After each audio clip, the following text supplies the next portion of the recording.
Considering this कि हमारा 5 साल का एक्सपीरियंस है इन चीज़ों का और हम हर चीज़ सिस्टमैटिकली एक-एक वेट, एक-एक चार्जेस, एक-एक चीज़ का ऑडिट करते हैं। उसके बावजूद ये केसेस निकलते हैं कि 50-50 हज़ार, लाख-लाख रुपए के क्लेम आप सप्लायर को देते हैं। तो आपकी इन्वेस्टमेंट 10,000 से 2,000 हो गई, प्रॉफिट बढ़ गया। तो जो आपका इन्वेंट्री होती है, इन्वेंट्री सिर्फ ये नहीं होती कि जितनी आपने खरीदी है उतनी उसमें बहुत सारी इन्वेंट्री स्टक होगी, बहुत सारी इन्वेंट्री रिटर्न में पड़ी होगी। बहुत सारी इन्वेंट्री के साथ ये होगा कि आपके पास उसकी कैंपेन चलते-चलते परफ़ॉर्म करना बंद कर देगी। फिर वो आपकी कैपिटल स्टक है।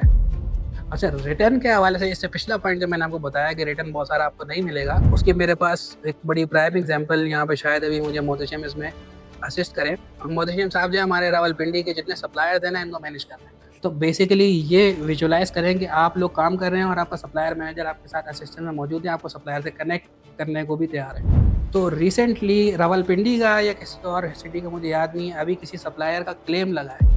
जी सर, रावलपिंडी का लगा। उसका अकाउंट क्लोज करने का।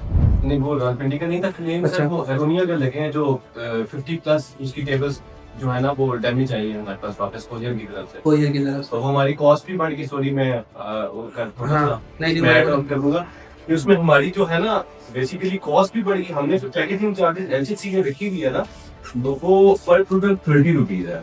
तो आपको पता है कुछ प्रोडक्ट्स आपकी वॉल्यूम के हिसाब से कोरियर लेता है, कुछ केजीज के हिसाब से, वेट के हिसाब से। उनका जो प्रोडक्ट था वो बेसिकली एक बेबी टेबल थी, बेबी रीडिंग टेबल थी ना, तो वो वॉल्यूम के हिसाब से जा रही थी। हमने वेंडर से 30 रुपीज ही चार्ज किए, बट हमें एज अ कंपनी उसकी जो कॉस्ट पड़ी थी वो 200 प्लस पड़ी उसको वॉल्यूम में जब हम उनको गए, और उसके ऊपर हमें रिटर्न भी पड़ गया। लेट्स सपोज अगर हमने 300 यूनिट्स सेल आउट किए थे, उसमें से हमें रिटर्न जो पड़ा वो तकरीबन 70% या 50% रिटर्न आया। उसमें भी उस रिटर्न में भी 90% डैमेज नहीं था।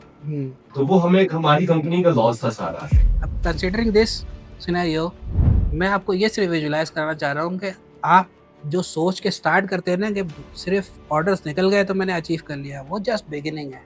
यहाँ पे आके बहुत सारे लोग डूबते हैं। कंसीडरिंग दिस कि हमारा 5 साल का एक्सपीरियंस है इन चीज़ों का और हम हर चीज़ सिस्टमैटिकली एक-एक वेट, एक-एक चार्जेस, एक-एक चीज़ का ऑडिट करते हैं। उसके बावजूद ये केसेस निकलते हैं कि 50-50 हज़ार, लाख-लाख रुपए के क्लेम आप सप्लायर को देते हैं। ठीक है? इसका मतलब 100% रिकवरेबल नहीं है, तो इसको भी आपने, अगर आप इन्वेंटरी मॉडल पे करेंगे तो अपनी ओवरहेड कॉस्टिंग में आप लाज़मी इसको शामिल करेंगे।